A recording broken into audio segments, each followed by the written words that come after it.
Now to our breaking news. A Russian jet has forced down a U.S. drone over the Black Sea after damaging its propeller. CNN's Oren Lieberman is at the Pentagon gathering details on this. Oren, tell us what we're learning about this.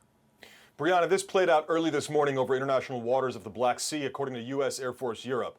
An MQ-9 Reaper drone, a U.S. Air Force surveillance drone or spy drone, was flying over the Black Sea when, according to the Air Force, two Russian fighter jets conducted what they're calling an unsafe and unprofessional interception. That's just the beginning of it. According to the Air Force, the two Russian Su-27 flanker fighter jets repeatedly flew in front of the MQ-9 Reaper drone, apparently in an attempt to disrupt or disturb its flight pattern, even dumping fuel in front of that U.S. Reaper drone. And then, according to the Air Force, one of those Su-27 fighter jets damaged the propeller of the Reaper drone, forcing it down. The propeller on a Reaper is behind it, so somehow that Russian fighter jet managed to damage the propeller, forcing the U.S. to bring down the drone in international waters. Of course, this is a very severe incident, and U.S. Air Force Europe issued a statement essentially referencing how severely they view this. Let me read you a part of this. This incident demonstrates a lack of competence in addition to being unsafe and unprofessional. These aggressive actions by Russian aircrew are dangerous and could lead to miscalculation and unintended escalation. According to the National Security Council, President Joe Biden was briefed on the incident earlier this morning by National Security Advisor Jake Sullivan. So he was given that information about how this played out earlier today. According to the NSC, there have been other interceptions between Russian and U.S. aircraft, but none as severe or as potentially escalatory as this, where we see an actual collision in midair between a Russian fighter jet and a U.S. drone that forced down the U.S. drone. Of course, the key question now, Brianna, how does the U.S. respond? How severely do they view this, and how deliberately do they view this? Certainly the statement from U.S. Air Force seems to say that the Russians were very deliberate in flying in front of the drone, dumping fuel in front of the drone, and then damaging the propeller, forcing it down eventually in the Black Sea. So now we'll wait to see how the U.S. chooses to respond to this incident. We have also reached out to the Russian Ministry of Defense for comment. Brianna? And Oren, just to be clear, of course, the Ukrainian port city of Odessa there on the Black Sea, we don't know specifically where this happened?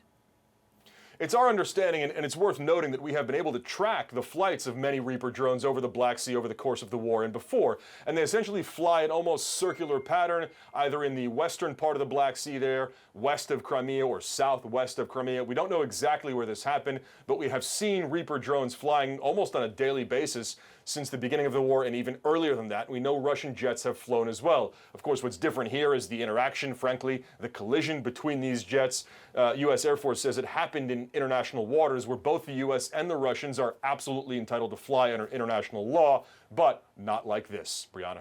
Certainly not. All right, Oren Lieberman, live for us at the Pentagon. Thank you. Let's talk about this now with General Mark Hertling. He is a CNN military analyst, former commanding general, U.S. Army Europe and 7th Army. And David Sanger is with us as well. He is the White House and national security correspondent for the New York Times. All right, General, first off, just explain how significant this is. This is typical of shadowing and intercepts in Europe, Brianna, truthfully. What you see is Russia does this all the time in international airspace, on top of international waters. Russia often considers the Black Sea their national lake, which is dead wrong. It doesn't apply that way. But you will see Russian aircraft continuously having these kinds of intercepts or shadows, but nothing like this. Airplanes get close. You certainly will see, there have been years where there are over a couple of hundred of these kind of things, incidents occurring every year, and it's normal procedures. But when you get this close and you interfere with flight paths of other aircraft, either manned or unmanned, it's certainly not under international law, and it's certainly going to create quite a distraction in this campaign. But as Oren just said, it's in western, possibly in western Black Sea region to the west of the autonomous region of Crimea. It's just Russia, again, interfering in international airspace with other aircraft. David, how do you think the U.S. government is looking at this as they're trying to figure out how to respond? Well, I'm pretty sure, Brianna, they're going to respond pretty calmly to it. I think they will denounce it, but it's an unmanned aircraft, and that means that fortunately there are no casualties. And I'm sure that President Biden is going to be thinking that what he's trying to avoid here is, of course, is an escalation with the Russians. Remember, his first goal in this war has been help the Ukrainians. His second goal in this war has been avoid escalation and anything that could lead to World War III. Now, we've had surveillance craft taken down before. The most famous case in modern times was a Chinese collision with a manned American surveillance craft in international waters, as in this case. The Chinese pilot ended up being killed in that incident, and the Americans survived but were taken captive for a while, eventually returned to the United States. This does not rise quite to that level because it's unmanned, but it nonetheless tells you that the Russians are now willing to take more risks to push back on the American involvement in the war. And the question is, where does that end? Yeah, where does it end? And certainly the U.S. is considered with escalation, concerned about potential escalation here, as we hear from the Air Force General. But I wonder if that isn't sort of the point. And I also wonder if, from Vladimir Putin's perspective, something like this happening in the Black Sea is perhaps good for him, a place where he has suffered some embarrassment, right? When you think about the flagship of the Black Sea Fleet being sunk. I would not agree with that. I'm sorry. Go ahead, David. Please, Mark, go right ahead.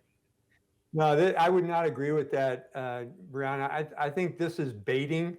I think a pilot made a mistake. They were trying to, like Oren said, intercept, which means escort and see what's going on. But when you clip an aircraft to cause it to either land or crash, then you've got a different situation right now. Yes, Russia has certainly been embarrassed in the Black Sea with the sinking of several vessels by a country that doesn't have a navy, that's Ukraine. But certainly when you're interfering with international aircraft in international airspace, that's not purposeful. That's baiting and it's interception. This is not something that where, again, Mr. Putin is trying to puff up his chest a little bit and says, see what I can control in the Black Sea. These Reapers were more than likely not only looking for intelligence, but also overwatching some of the grain fleets that are going through embargoed territory out of Ukraine into the Bosporus and up the Danube Canal. So these are things that are all parts of this. Again, all this is conjecture on my part, what that Reaper was doing there. But certainly when a Russian aircraft interferes, clips it, and knocks it out of the sky, that's a little bit more serious. And we haven't seen one of those things happen since this war began. Yeah, this is incredibly serious. And I wonder, David, how Vladimir Putin might respond to this versus how he might see this as something that obviously should be avoided. But how he might respond to this, you wouldn't expect that he's going to come out and give some heartfelt apology to the U.S. No, he's certainly not. And, think about the more recent case of the balloon, really another kind of surveillance vehicle that was over U.S. territory, and China complained when the U.S. took it down. But of course, in that case, it was clearly over U.S. territory. The key part here is this was in international waters.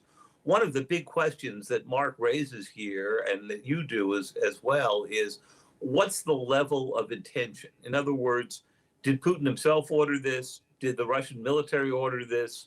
Was this a Russian pilot who saw an opportunity and was sort of acting on his own? We may not know that, or it may take us a while to go figure that out.